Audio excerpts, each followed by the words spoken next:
11 da manhã com 9 minutos, retomamos aqui o Fórum TSF, edição de Manuela Cássio, produção de Fernanda Oliveira.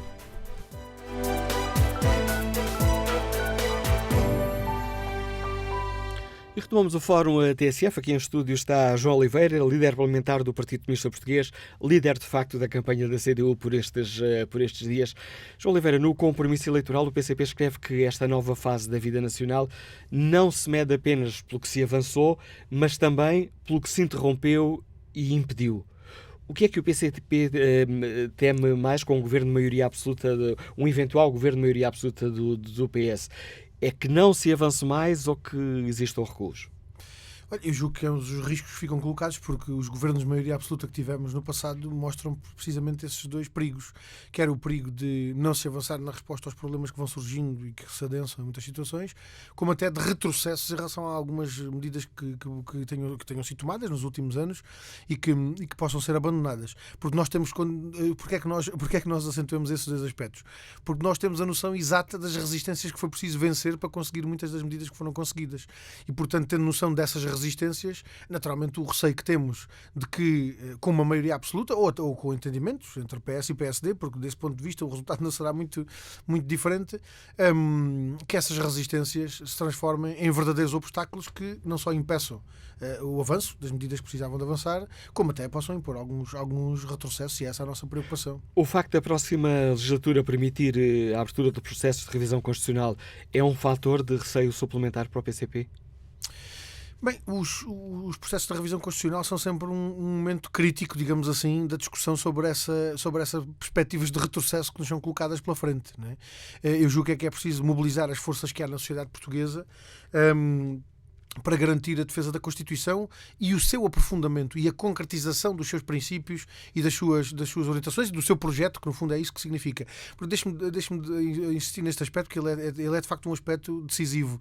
E nós encontramos-lo tanto em questões como aquelas que tivemos ontem a tratar, nas questões da juventude e dos anseios e das aspirações da juventude, que têm na Constituição o projeto político que lhes dá resposta, como temos muitas outras preocupações na dependência externa, da defesa da nossa soberania, na defesa de um desenvolvimento equilibrado do ponto de vista dos recursos naturais e da natureza.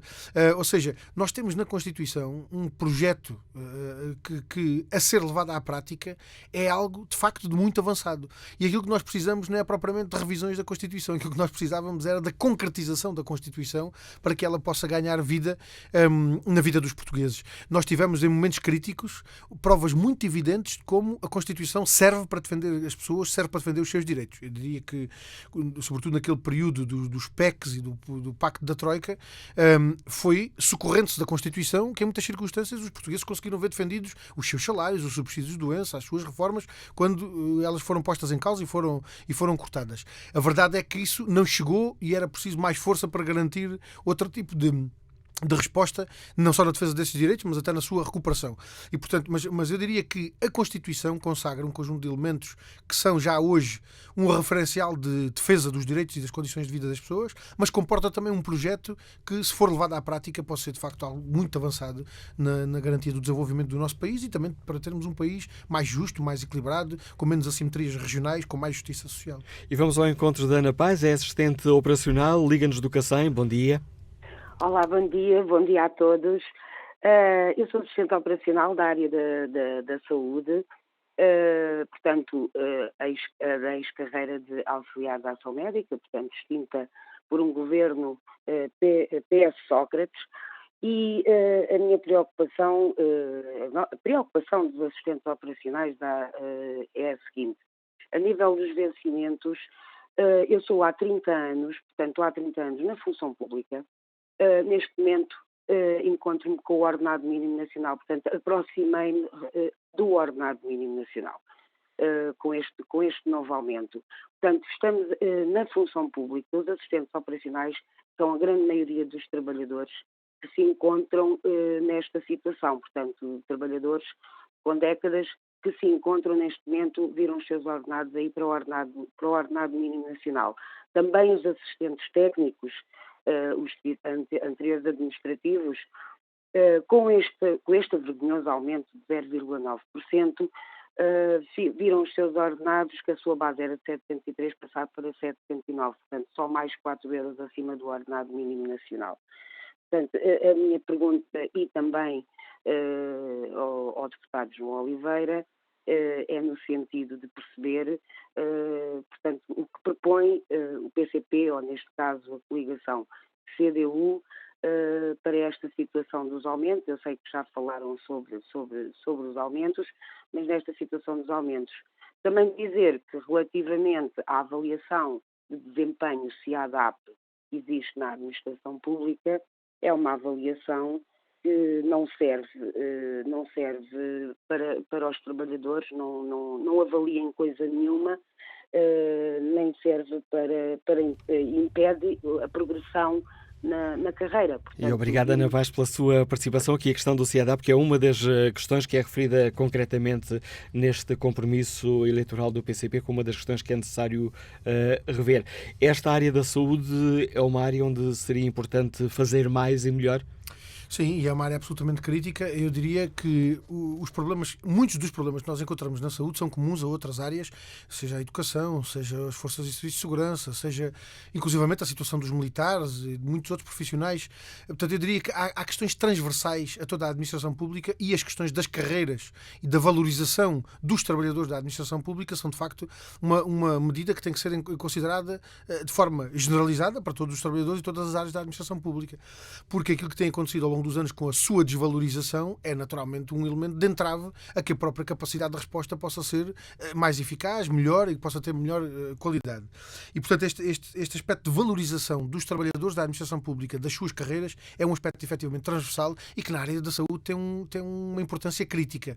Porquê? Porque, de facto, a saúde está neste momento a ser alvo de um processo de desmantelamento por via dos grupos económicos que fazem negócio com a doença e, portanto, que procuram criar condições para que não haja resposta no Serviço Nacional de Saúde, para que possam ser eles a dar a resposta, naturalmente captando os profissionais com esses dois objetivos, sobretudo para poderem viver à custa dos recursos que o Estado acaba por desviar-lhes em função dessa Já agora deixe-me circunstância. meter aqui o bisturi, já que falou dessa questão. Uma das propostas é logo o ponto 4.4 do vosso compromisso eleitoral. O PCP defende a necessidade de fixar e aumentar o número de profissionais de saúde no Serviço Nacional de Saúde, e isso passa por instituir também a opção de dedicação exclusiva dos médicos e enfermeiros. Exato. Com uma majoração de 50% da remuneração base e um acréscimo de 25% na contagem do tempo de serviço para a progressão na carreira e outros benefícios. Fiquei com uma dúvida se esta proposta do PCP inclui também, é voluntária, esta dedicação exclusiva? Sim, aquilo que nós propomos é que seja criada essa opção. Não é? E não seja imposta a dedicação exclusiva, mas que ela seja criada. E a minha dúvida é se essa opção inclui também os cargos de chefia dos serviços. Faz sentido que chefes e diretores de serviço possam acumular no Serviço Nacional de Saúde e no privado? Não faz sentido nenhum. Não faz sentido nenhum, porque isso naturalmente corresponde àquela duplicidade que estávamos há pouco a falar, que é feita em prejuízo dos utentes que precisam do Serviço Nacional de Saúde, em benefício daqueles grupos económicos que vivem do negócio da doença. E, portanto, isso naturalmente não faz sentido, mas deixe-me colocar-lhe a questão até de uma perspectiva mais estrutural, porque é óbvio que nós precisamos de medidas imediatas. A dedicação exclusiva é uma dessas medidas imediatas, as questões da contratação dos profissionais, a questão da valorização remuneratória e também do ponto de vista da carreira como instrumento para a fixação nas zonas carenciadas, porque nas zonas carenciadas há naturalmente problemas ainda maiores do que aquelas que as não são, mas há de facto aqui um aspecto que tem que ser considerado como uma medida de fundo, e que é, nós precisamos de criar condições do ponto de vista das carreiras, do ponto de vista dos salários, do ponto de vista das condições de trabalho. Nós temos que criar condições para que os profissionais de saúde façam a opção pelo Serviço Nacional de Saúde, pensando que no Serviço Nacional de Saúde encontram não só condições de valorização daquilo que estão a fazer, mas sobretudo perspectivas de futuro para as suas vidas, quer do ponto de vista profissional, quer do ponto de vista pessoal e familiar. Quando nós discutimos, por exemplo, esta questão hoje das zonas carenciadas, onde faltam médicos de determinadas especialidades, ou onde faltam outro tipo de profissionais de saúde, não só enfermeiros, mas técnicos superiores de diagnóstica e terapêutica, muitos outros, até inclusivamente em alguns casos. E o que é que o PCP faria diferente? Porque aquilo que temos agora é que os concursos acabam por ficar parcialmente desertos, e às vezes interior, ou melhor, É Setúbal, por exemplo. Olha, há medidas de fundo que têm que ser tomadas com a perspectiva de que elas não vão produzir efeitos agora. Vão produzir efeitos só daqui por um ano, só daqui por alguns anos. Vou-lhe dar um exemplo concreto. Se nós garantimos, por exemplo, em relação aos médicos, um licenciado em medicina, quando acaba a sua formação em medicina, chega ao fim da sua formação, um licenciado, agora já não é o licenciaturas e mestrados, agora já é tudo coloca-se a referência já não propriamente da licenciatura, mas mestrado. Alguém, quando acaba a sua formação em medicina, não é médico. Tem que fazer ainda aquele período de formação específica, na especialidade que escolher, não é bem assim, porque esse é um dos primeiros problemas, é que nem todos os médicos conseguem ter acesso ao internato, exatamente. Portanto, esse é um primeiro problema a resolver, o problema dos internos que ficam como médicos indiferenciados porque não conseguem ter acesso à especialidade. É preciso garantir o acesso à especialidade a todos os internos. Mas é preciso garantir também o quê? Que logo quando começam a fazer essa formação, os futuros médicos internos de medicina nessa circunstância começam a criar raízes no sítio onde estão. E, sobretudo, com incentivos para que vão para as zonas carenciadas onde faltam mais médicos. Se nós conseguimos conciliar esses incentivos à fixação nas zonas carenciadas com a própria formação no âmbito do internato, nós conseguimos, numa altura crítica da vida, quando as pessoas começam a pensar em estabilizar a sua vida, em constituir família, em criar raízes, logo nessa altura nós criamos condições para que eles acabem por criar ali raízes de facto e ficarem ali, para não se irem embora no final do internato, que em muitas circunstâncias é isso que acontece. Estamos a falar dos médicos, mas podemos estender isto a todos os outros profissionais de saúde, porque os profissionais de saúde são essenciais em qualquer área do país e, naturalmente, nas zonas carenciadas é preciso que se encontrem soluções para esses problemas. E na área da saúde, a destruição das carreiras também foi sentida, como disse esta nossa ouvinte, né? A destruição das carreiras que foi feita ali entre 2008 e 2010, foi de facto uma das maiores machadadas nas condições de trabalho dos trabalhadores da administração pública. Porquê? Porque de repente as pessoas deixaram de ter carreiras, deixaram de se sentir valorizadas por aquilo que faziam. Passaram uns a ser assistentes operacionais, outros assistentes técnicos, mas sem a especificidade que correspondia efetivamente à sua função. Ora, a resolução desse problema tem que ser considerado de forma a valorizar as próprias profissões, a valorizar as próprias perspectivas de desenvolvimento das suas carreiras. Estas questões salariais já falámos há pouco sobre elas. Aliás, este exemplo foi precisamente este exemplo deste ouvinte confirmou precisamente aquilo que eu estava há pouco a dizer. Uma pessoa que leva 30 anos de trabalho num determinado sítio e que neste momento, como os salários não aumentaram ao ritmo do salário mínimo nacional, acaba por estar a ganhar o salário mínimo nacional exatamente na situação em que está uma pessoa que acaba de entrar neste momento. A questão dos assistentes técnicos, que naturalmente tinham posições remuneratórias diferenciadas em função também daquilo que era a especificidade da sua função e que neste momento têm a base da sua carreira apenas 4 euros acima do salário mínimo nacional. E depois esta questão do CIADAP, porque é de facto uma questão incomportável. Eu diria assim, qualquer serviço da administração pública precisa de facto de um sistema de avaliação. Um sistema de avaliação orientado para quê? Para identificar as dificuldades do serviço, onde é que não se dá resposta e que meios e medidas é que precisam de ser tomadas para garantir que a resposta é dada e que é dada com qualidade. O CIADAP, o sistema de avaliação da administração pública, aquilo para que serve é exatamente para coisas completamente distintas destas. O CIADAP serve para quê? Sobretudo para impor um garrote na progressão das carreiras. E eu diria que a revogação das cotas do CIADAP é provavelmente uma das questões imediatas. Porque não revogando as cotas do CIADAP, aquilo que nós vamos continuar a ver é trabalhadores desmotivados. Porquê? Porque até pode haver um serviço onde sejam todos muito bons e em que os utentes reconheçam que o trabalho que é prestado é excelente. Mas como há cotas de avaliação, só 30% é que podem ter excelentes, só mais não sei quantos é que podem ter muito bons. E, portanto, isto significa o quê? Isto significa que os trabalhadores não têm forma de encontrar o seu trabalho e a qualidade do seu trabalho valorizada, porque o sistema de avaliação está montado para garrotear, digamos assim, a sua progressão na carreira e não propriamente para melhorar a qualidade do serviço. Vamos ao encontro do nosso ouvinte Miguel Godinho, Liga-nos Lisboa, é investigador. Bom dia. Bom dia. Eu gostaria mais de agradecer à TSF por esta oportunidade. Eu sou investigador de facto, sou um dos vários milhares de trabalhadores precários do Estado que, sendo investigadores, são contratados com um vínculo laboral algo anacrónico, designado de Bolsa de Investigação, que não permite e não dá um conjunto de direitos sociais, não inclui o subsídio de Natal, não inclui o subsídio de férias, não permite acesso ao subsídio de desemprego. E a minha história, no fundo, é equivalente a vários outros milhares de trabalhadores. Já fui bolseiro técnico de apoio à investigação, já fui bolseiro de doutoramento, já fui contratado durante um curto período de tempo e agora sou novamente bolseiro. E a verdade é que continuo a assegurar necessidades permanentes no local onde trabalho. E com o Prefpap encarei com grande esperança a possibilidade de vir a ser contratado por esta instituição. Só que, passado vários anos, parece que as coisas estão viciadas e não deram em nada. Há alguns casos de colegas meus que, de facto, tiveram a sua situação resolvida, mas há muitos mais, tal como eu, que, de facto, as instituições parece que andam a empatar, em alguns casos apoiadas pelo próprio governo, e não permitiram a regularização destas pessoas.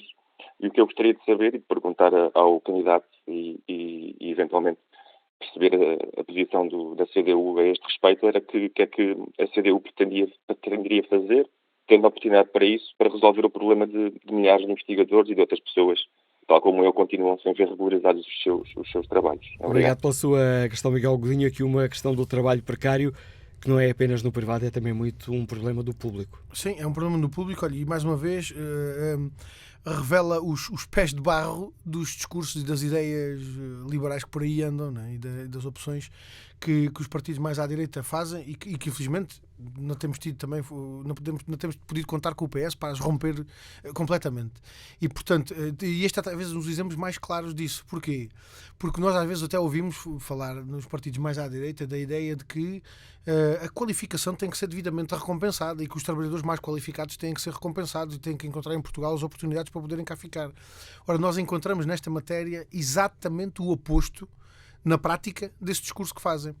Porquê? Porque provavelmente os investigadores são das pessoas mais qualificadas que temos no país, não é?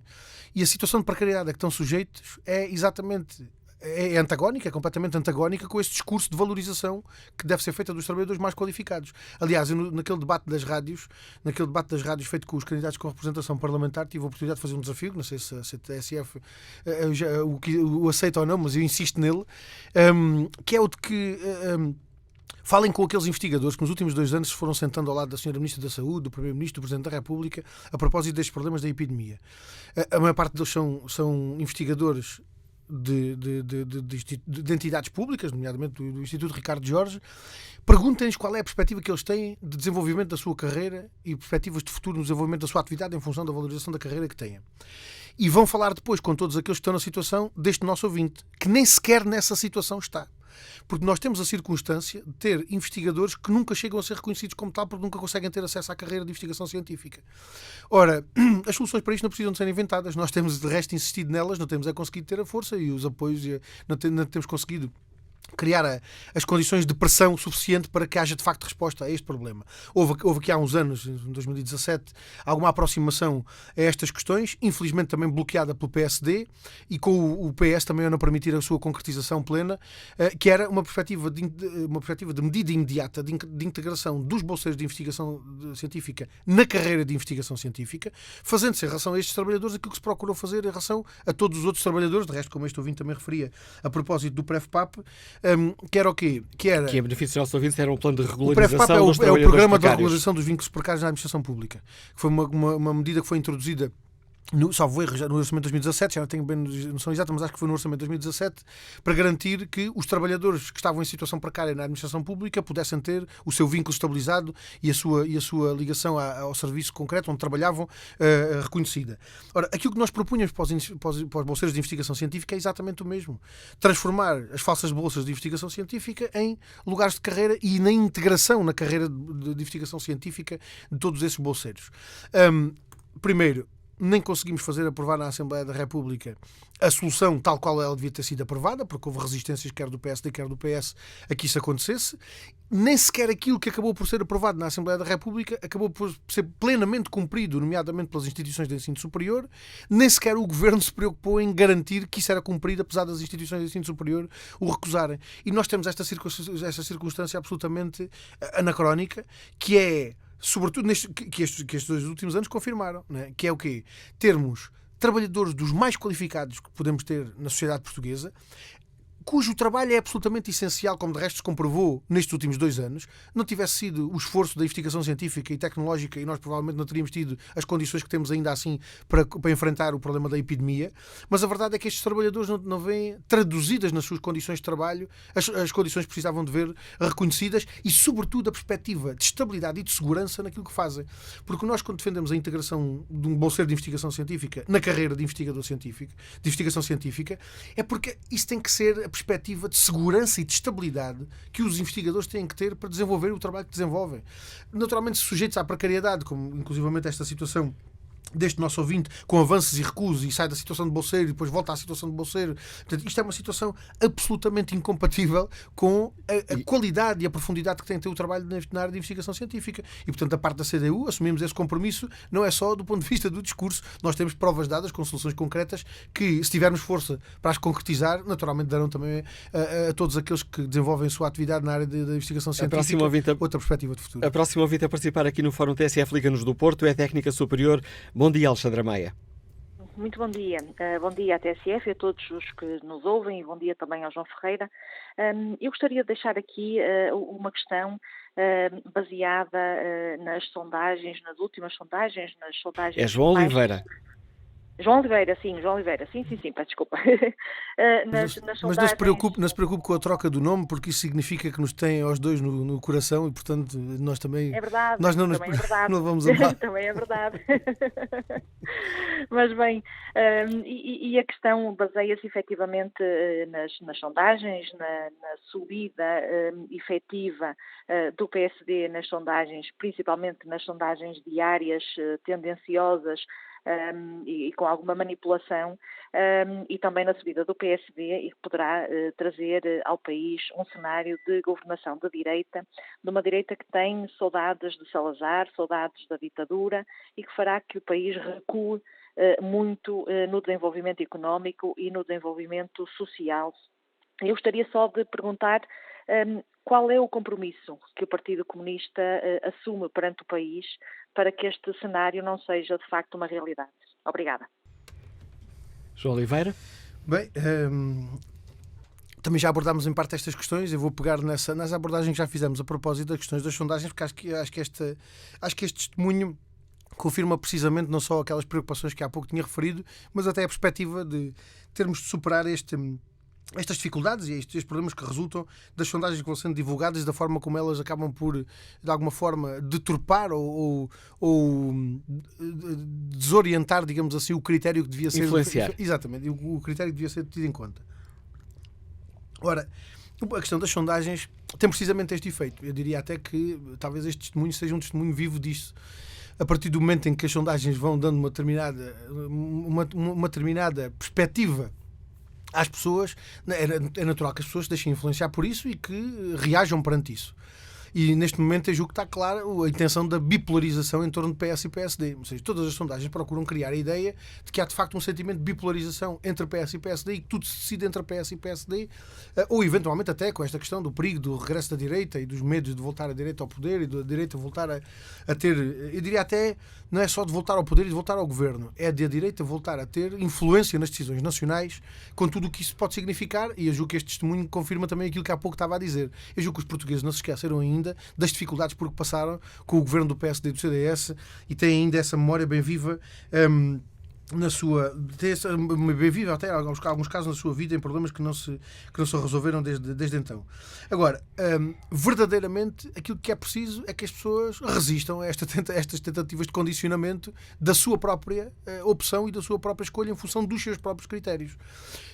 Bem, se as pessoas forem atrás das sondagens que vão impondo estas lógicas de bipolarização e de acentuação apenas entre PS e PSD das opções eleitorais como se não houvesse outras, eventualmente no dia 31 acordarão mais preocupadas do que estavam no dia 30, porque no dia 31 acordarão com a perspectiva de que, afinal de contas, entre PS e PSD não há mesmo perspectiva de solução para os seus problemas, porque o PSD não é a solução. O PSD não é alternativa ao PS, nem sequer foi alternativa ao PS nos últimos anos, nem sequer foram capazes de acompanhar as medidas positivas que foram tomadas na Assembleia da República na sua globalidade e, portanto, eu julgo que muito dificilmente se podem apresentar como alternativa a quem quer que queira medidas mais avançadas do que aquelas que foram sendo tomadas para que os seus problemas possam ser ultrapassados, não é?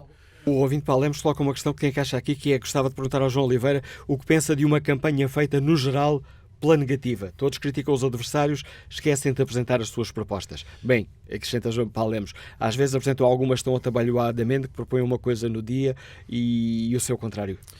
Eu fico muito satisfeito por nós não termos sido apanhados nessa circunstância, porque nós aquilo que propomos com a segurança daquilo que temos discutido, pensado em algumas circunstâncias, até testado do ponto de vista das propostas e das soluções concretas para os vários problemas que vamos tratando. E eu estou de acordo com essa perspectiva que o nosso ouvinte adianta. Aliás, eu tenho muita pena que em muitas circunstâncias, eu tenho muita pena que repetidamente as sínteses que são feitas da campanha escondam aquilo que é a substância das coisas que nós vamos tratar. Dou-lhe um exemplo concreto.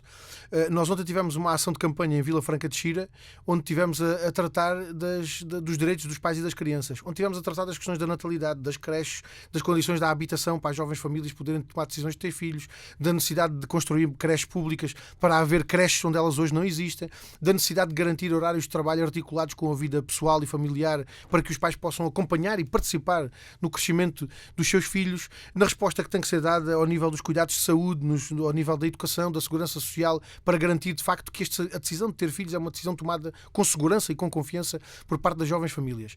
Nada disso apareceu do ponto de vista público. E essa matéria, que foi uma matéria de substância que nós tivemos a tratar, não foi apresentada do ponto de vista da sua substância, não é? E, portanto, pega-se numa ou duas coisas que eventualmente chamem mais a atenção, em muitas circunstâncias até desviando daquilo que são os aspectos mais substanciais das propostas e das soluções que têm que ser discutidas para criar essa ideia. Agora, ainda respondendo diretamente à pergunta da nossa primeira ouvinte, que eu acho que é muito importante, qual é o compromisso da CDU para que não haja, de facto, esse regresso da direita ao poder? Olha, eu diria que o melhor compromisso que podemos assumir é aquilo que resulta da nossa prática e da nossa ação. Nunca foram os votos nem os deputados da CDU que permitiram que a direita chegasse ao poder. Nunca fomos nós que permitimos que o PSD e o CDS executassem a política que executaram. E, portanto, o voto na CDU vale por 3. Vale para quem quer evitar maiorias absolutas do PS, vale para quem quer evitar entendimentos do PS e do PSD trazendo a direita ao poder pela mão do PS, e vale também, naturalmente, não apenas para afastar a direita do poder, mas sobretudo para dar força às soluções para o país que é preciso construir, sabendo-se que a CDU é de facto uma força de convergência para que essas soluções sejam construídas. Estava o João Oliveira a falar das questões concretas. Aliás, permitam-me, falando aqui em causa própria, fazer um elogio aos nossos e às nossas ouvintes, que ao longo de todos estes fóruns em que temos tido aqui diversos líderes partidários têm colocado questões concretas que têm a ver com a sua vida do dia-a-dia. Claro que há aqui questões de análise mais política que nos interessam a todos, mas muitas das perguntas, e como estamos a ver também hoje, são sobre questões concretas. Bom dia, Jaime Ribeiro, é empresário, liga-nos de Constância. Bem-vindo ao Fórum TSF.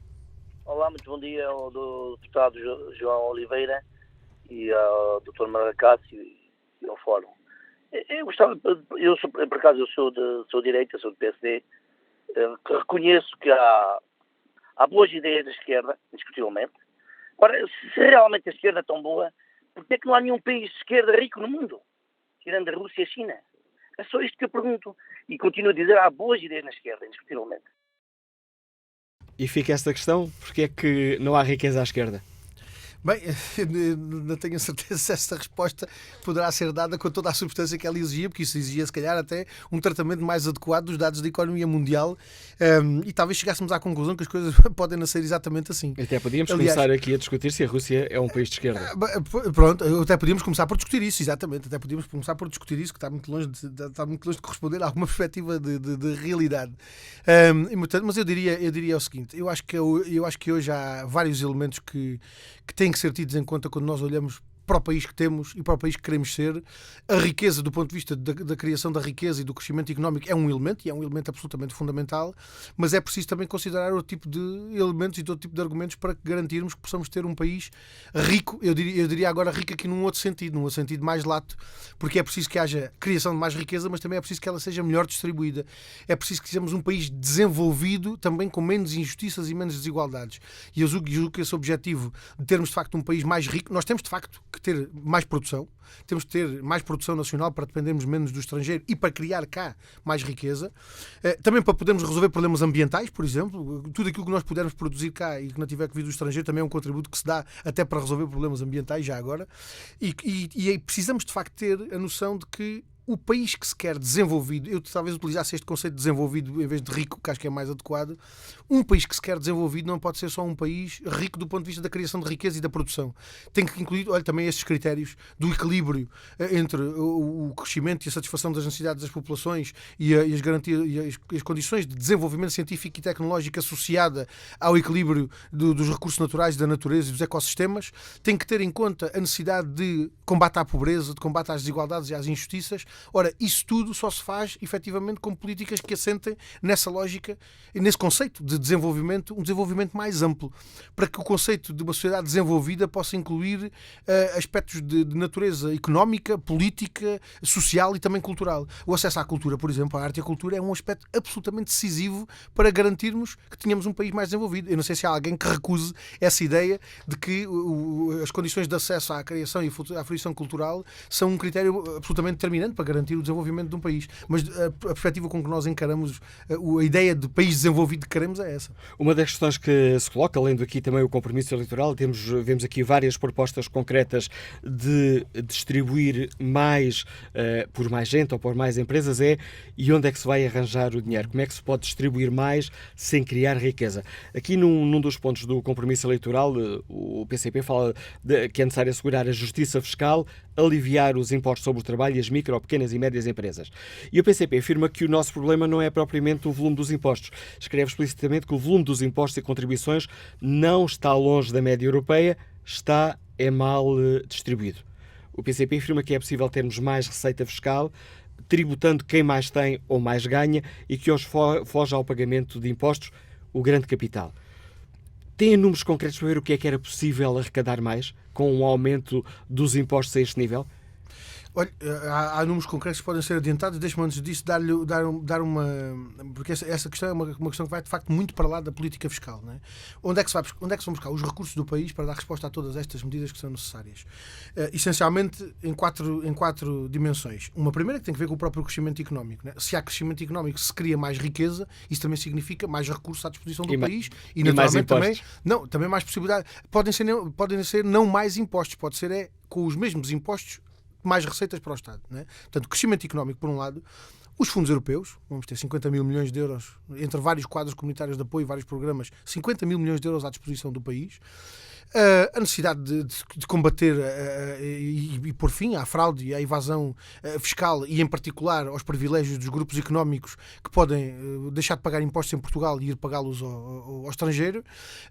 E, em quarto lugar, a necessidade de pôr fim aos contratos ruinosos que todos os anos levam do orçamento do Estado milhares de milhões de euros que podiam estar a servir para medidas concretas de resposta aos problemas do povo português e à garantia do desenvolvimento do país e que acabam por ser drenados para os lucros desses grupos económicos. Está a referir-se às PPPs? Estou a falar das PPPs, das concessões, das várias concessões, que sejam rodoviárias, seja de outros serviços públicos, de um conjunto de negócios que são absolutamente ruinosos para o Estado e que drenam esses milhares de milhões de euros todos os anos do orçamento.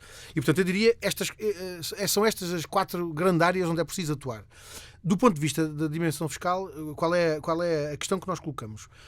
É que o principal problema que nós temos do ponto de vista fiscal é que há, de facto, uma grande carga fiscal sobre quem menos tem e sobre os rendimentos do trabalho e sobre os rendimentos mais baixos, e há, digamos assim, uma carga fiscal muito leve sobre os rendimentos mais elevados e sobre os rendimentos do capital. Exemplos concretos disto. Há alguns dados que estão disponíveis a propósito dessa questão que colocava. Vou-lhe dar um número, que é um número de uma estimativa que ainda assim está feita por baixo, a partir dos dados fiscais que existem, a propósito da possibilidade a que recorrem. Eu tenho ideia que são hoje todas as empresas do PSI 20, ou seja, todas as empresas cotadas na Bolsa Portuguesa. Até há uns tempos havia uma que não era, não sei se essa questão, entretanto, não está já... Tenho ideia que essa questão também ficou resolvida há uns tempos. Portanto, tenho ideia que hoje todas as empresas cotadas no PSI 20 têm as suas sedes fiscais fora do país. Isto significa o quê? Quando distribuem dividendos aos acionistas, pagam noutros países os seus impostos. Ou seja, lucros que são criados no território nacional, empresas, grupos económicos que amealham esses lucros e os distribuem aos seus acionistas, mas os impostos são pagos no estrangeiro. Recursos que deviam ficar em Portugal para servir o desenvolvimento do nosso país, para reforçar os nossos serviços públicos, para aumentar as pensões, para dar resposta a todas essas necessidades que temos nas creches, na habitação e tudo isso, acabam por preparar outros países. Aliás, em alguns casos, isto dá até resultados absolutamente absurdos, né? Uma das grandes referências liberais é a Irlanda e o PIB da Irlanda. Bem, o PIB da Irlanda é o que é, por uma grande parte das multinacionais têm lá a sede e, portanto, é lá que é imputada aquela riqueza. Se fôssemos ver exatamente a riqueza que resulta da criação da produção de riqueza, da criação de riqueza no território da Irlanda, a diferença era de facto muito, muito diferente. A diferença de facto era muito grande. Mas voltando à questão que estava colocada do ponto de vista fiscal, uma estimativa por baixo aponta para que sejam todos os anos, saiam todos os anos do país cerca de 900 milhões de euros de receita fiscal que podia ficar ao serviço do país. E a pergunta que eu faço é: o que é que o nosso país não fazia com 900 milhões de euros? O que é que nós não poderíamos fazer com 900 milhões de euros a mais no orçamento todos os anos se esses grupos económicos pagassem os impostos em Portugal? Ora, eu julgo que e estamos a falar apenas desta medida. Há outras coisas de absoluta injustiça que é fácil de perceber. Uma das propostas em que nós temos insistido é aquela questão do englobamento obrigatório dos rendimentos. A situação caricata em que nós estamos hoje é que um trabalhador com 900 euros de salário paga mais taxa de imposto de IRS do que paga uma pessoa que tem 100 mil euros de rendimentos bolsistas, de especulação bolsista. Porquê? Porque esse segundo é aplicado a uma taxa liberatória de 28% e já não precisa de juntar os rendimentos todos para que lhe seja tudo considerado na taxa de imposto a pagar. Isto é justo? Uma pessoa que vive do seu trabalho com um salário baixo paga uma taxa de imposto superior àquela que paga uma pessoa que tem rendimentos acima de 100 mil euros de especulação bolsista? A nós parece-nos que não.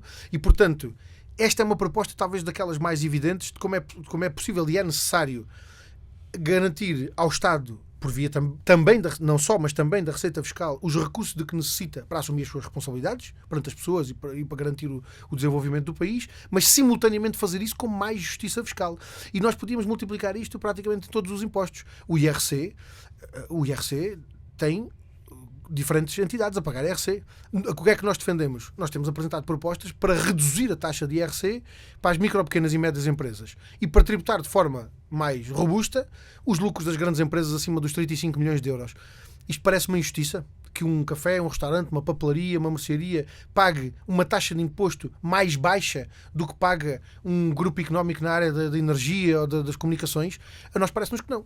E empresas que têm acima de 35 milhões de euros deviam ter a sua tributação mais reforçada para garantir também que, com alguma justiça, os micro, pequenos e médios empresários têm uma taxa mais aliviada. E vamos agora ao encontro da nossa ouvinte Inês Branco, liga-nos do Porto e é empregada de comércio. Bom dia. Olá, bom dia. Eu tenho aqui também outra vez uma questão mais concreta que tem a ver com a gratuitidade das creches, que já foi aqui mencionada. Apesar de haver esta proposta e do PCP falar muito desta proposta, eu tenho, por exemplo, uma filha nesta faixa etária que vai começar a creche e eu ainda vou pagar pela creche, e não é pouco, uma vez que teve que ir para uma creche particular, não propriamente por opção, mas porque não há, de facto, resposta do Estado e não há nenhuma IPSS com vagas. Eu sei que isto acontece-me a mim e a muitas outras mães e pais. Acho que é uma questão que preocupa muito qualquer jovem, por exemplo, que esteja a pensar em ter filhos, não é? Porque é, de facto, um peso muito grande no orçamento familiar e eu gostava de saber com o que é que nós podemos contar, o que é que nós devemos fazer, até porque esta proposta da gratuidade para todos das creches, tendo sido aprovada, ficará dependente do próximo governo a efetivação desta proposta? É essa a minha pergunta. A pergunta Obrigada. que deixa aqui para o problema preocupa muitos pais. Ter o filho na creche é quase tão caro como quando ele vai para a universidade. Sim, é verdade. Isso eu julgo que ninguém terá a ilusão que isso é uma das questões que pesa nas decisões que muitas jovens famílias fazem, ou de não ter filhos, ou de não ter mais filhos, ou de adiar a decisão de ter filhos. E é em função dessa circunstância que nós temos efetivamente de considerar o que é que tem que ser feito para garantir que isso não seja assim. Respondendo diretamente a esta última pergunta que a nossa ouvinte nos deixou, a gratuitidade das creches não fica dependente da decisão do governo que vier a seguir, porque a lei foi aprovada na Assembleia da República, apesar de ter sido com 2 anos de atraso em relação àquilo que a CDU defendia. Nós defendíamos gostaríamos já em 2020 que esta decisão tivesse sido tomada. Apesar de ser com 2 anos de atraso, aquilo que vai acontecer é que em setembro todas as crianças que entrarem para a creche vão passar a ter acesso à creche gratuita. Qual é a dificuldade? É esta que o nosso ouvinte refere. É a falta de cobertura das vagas. Porque não há hoje, quer do ponto de vista da resposta que é hoje dada pelas IPSS, quer por outras entidades sem fins lucrativos, quer até do ponto de vista da resposta que é dada pelas entidades privadas, não há hoje uma cobertura integral das necessidades. A estimativa que nós temos é que haja necessidades à volta das 100 mil vagas. Isto significa o quê? Que é preciso criar vagas em creche, porque não pode haver gratuidade da creche onde não haja onde não existam vagas de creche. E isso significa o quê? Que tem que ser feito um investimento pelo Estado. Ora, é essa a segunda parte da proposta que nós não temos conseguido fazer aprovar. Portanto, conseguimos ter força para avançar com a gratuidade. Mais uma vez, tivemos que vencer muitas resistências e começou no primeiro ano apenas com as crianças do primeiro escalão com participação familiar e com os segundos filhos do segundo escalão. Depois conseguiu-se alargar a todo o segundo escalão e agora finalmente vai ser generalizado para todas as crianças que entrem na creche. Isto significa o quê? Que em setembro de 2024 estará completada a gratuidade para todas as crianças que estejam na creche. Agora, a questão é que é preciso fazer o investimento para criar vagas onde não existem creches. Qual é a perspectiva que nós temos disso? É um programa faseado para garantir a construção de 100 mil vagas no prazo da próxima legislatura. O investimento com a criação todos os anos de novas vagas, garantindo a cobertura das necessidades que já hoje existem e até criando uma teia de segurança, digamos assim, uma rede de segurança para as famílias poderem tomar livremente essa decisão de ter filhos, sabendo que têm ali a segurança de ter uma vaga de creche que é preciso e não têm que suportar mensalidades de 300 ou 400 euros. Estamos mesmo a terminar este Fórum TSF. Tem já aqui o Vasco Alves, militar que nos liga de Setúbal, há largos minutos à espera. Pedi-lhe uma grande capacidade de síntese na questão. Vasco Alves, bom dia. Vasco Alves? Ora, sim. Estamos a ouvi-lo. Estou, bom dia. Bom dia, Vasco Alves. Estamos a ouvi-lo. Pedi-lhe uma grande capacidade de síntese na questão que tem para colocar. Sim, de facto é sucinto. Fala-se tanto de falta de produtividade. Será que os políticos já pensaram quantos milhões de horas de trabalho se faziam se o 12º ano, sem grande necessidade de existir, porque outrora não existia e acabavam por sair engenheiros e doutores, portanto, penso que não seria necessário. Outra questão, em relação ao RSI, salvo erro, o RSI foi criado em tempo de vacas gordas e agora que as vacas estão magras, será melhor voltar atrás? As questões que nos deixa Vasco Alves, militar que nos liga de Setúbal. Bem, fiquei com alguma dúvida sobre as questões em concreto que este nosso ouvinte queria colocar, mas de qualquer forma faz sentido manter o 12º ano, faz sentido manter o RSI. Vamos ver. A primeira pergunta, sinceramente, não consigo compreendê-la, porque eu julgo que o alargamento da escolaridade obrigatória até ao 12º ano foi talvez das medidas mais avançadas que nós demos para garantir não apenas a qualificação dos mais jovens, mas sobretudo para garantir que no futuro possamos ter jovens com mais capacitados e mais conscientes e mais interventivos em todas as áreas da nossa vida social, seja no plano da sua dimensão enquanto trabalhadores e profissionais, seja no plano da sua participação como cidadãos nas mais diversas áreas da vida social. E, portanto, eu julgo que o alargamento da escolaridade obrigatória, e nós de resto batemos-nos por isso, eu julgo que o alargamento da escolaridade obrigatória foi talvez uma das medidas mais significativas. É preciso, de facto, que ela seja acompanhada de outras medidas, nomeadamente de melhoria da qualidade da escola pública e de garantia de que a escola pública cumpre, de facto, esse papel de garantir a todos os indivíduos a sua formação integral. Portanto, a escola pública tem que ter como objetivo a formação integral do indivíduo, a garantia de formação de jovens, hoje, que sejam amanhã cidadãos corpo inteiro, mas eu julgo que também já disse isso no início do programa, acho que já estou a repetir-me. Relativamente às questões do rendimento social de inserção, bem, eu julgo que as circunstâncias em que as pessoas têm que recorrer a prestações desta natureza, eu julgo que são circunstâncias que, quando nós as conhecemos de perto, percebemos que ninguém quer, toda a gente gostaria de estar sujeito a elas. A circunstância em que há alguém que não consegue ter o mínimo das condições de vida para poder garantir o conforto e sustento de si próprio e da sua família. Acho que é um elemento de grande que marca de forma muito significativa a vida de qualquer pessoa, e portanto eu não consegui encontrar até hoje ninguém que estando dependente do rendimento social de inserção ou de medidas de inserção ou de apoio, até por exemplo com as questões da habitação, que vivesse propriamente confortável com isso. Agora, estas questões têm que se resolver por outra via. Nós temos é que garantir que as pessoas, em primeiro lugar, têm emprego, têm salários dignos, têm condições de vida que lhe permitam, de facto, ter uma vida com conforto, com dignidade e com a independência e a autonomia que cada um deseja ter para si próprio. E eu julgo que é fundamentalmente aí que tem que se intervir para garantir a resolução dos problemas sociais. Falámos aqui muito de educação. Tinha aqui uma questão para lhe colocar. Estamos já aqui mesmo em passo de corrida, mas no ponto sobre a educação, o PCP levanta as bandeiras que tem assumido nesta área, combater a carência de professores, propõe a contratação de mais funcionários, não apenas professores, mas depois tem a necessidade também de reduzirmos o número de alunos por turma e o número de turmas por professor. Como é que isto é possível, tendo em conta a capacidade instalada, as escolas que temos, e, por outro lado, o facto de termos poucos professores, sobretudo em algumas disciplinas? Como é que é possível conciliar estas propostas com o parque escolar que temos e com os poucos professores que temos? Olha, como já temos pouco tempo, vou fazer só mesmo a síntese que é possível fazer em relação a essa questão. Um breve sumário. Medidas imediatas e medidas de fundo. Naturalmente, medidas imediatas que no concreto têm que dar resposta rapidamente. A vinculação dos professores, trazer para a carreira docente aqueles que nos últimos anos abandonaram a carreira docente, não encontravam nela perspectiva, é outra medida imediata que tem que se encontrar. Garantir a contratação dos técnicos especializados, dos auxiliares que faltam nas escolas, e garantir a todas essas pessoas a valorização das carreiras, que é absolutamente essencial perante o papel determinante que cumprem na nossa sociedade. Eu julgo que não há ninguém que diga que os professores e os educadores fazem coisas que não servem para nada e que são dispensáveis na sociedade. E, portanto, se os professores e os educadores cumprem de facto um papel essencial na nossa sociedade, têm que ser valorizados e têm que ter essa solução, essas questões correspondidas com a valorização das suas carreiras. Em segundo lugar, é preciso tomar medidas para garantir a melhoria da qualidade do processo de ensino-aprendizagem. E a redução do número de alunos por turma é absolutamente essencial para isso. Aliás, os países mais desenvolvidos do mundo, particularmente nos indicadores educativos, têm precisamente avançado nesse sentido. Reduzir o número de alunos por turma significa melhorar as condições de ensino-aprendizagem. Questões estruturais que têm que ser consideradas. Nós precisamos de ter o nosso sistema educativo estruturado não apenas para responder às necessidades de hoje, mas para preparar o país para o futuro.